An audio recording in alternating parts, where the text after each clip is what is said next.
ಸುಲಭ ಅಲ್ಲ ಅಂದ್ರೆ? ಯಾಕೆ ಅಮ್ಮು, ನಿಮ್ಮಮ್ಮ ನಿನಗೆ ಹೇಳಿಲ್ವಾ? ಆಕ್ಚುಲಿ ಅಮ್ಮ ಏನಂತ ಹೇಳಿದ್ರು ಅಂದ್ರೆ, ಭಕ್ತಿ ಅತ್ತಿಗೆಗೆ ಏನ್ ಸುಲಭ ಆಗುತ್ತೋ ಅದನ್ನ ಮಾತ್ರ. ಪುಟ್ಟಿ, ನಿನಗೆ ಪೂರ್ತಿ ವಿಚಾರನೇ ಗೊತ್ತಿಲ್ಲ. ನಂಗೊತ್ತು, ನಾನು ಹೇಳ.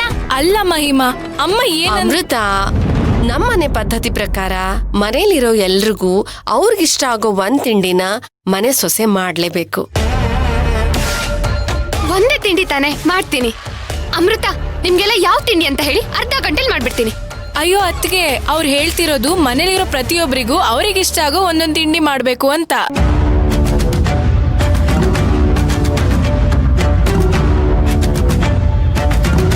ಅಂದ್ರೆ ಚಿಕ್ಕಮ್ಮ, ಅಮ್ಮ, ನೀವು, ಚಿಕ್ಕಪ್ಪ, ಅಗಸ್ತ್ಯ ಅಣ್ಣ, ಅಜ್ಜಿ, ಅಚಿಂತ್ಯ ಅಣ್ಣ, ನಾನು, ಮಹಿಮಾ, ಪ್ರತೀಕ್.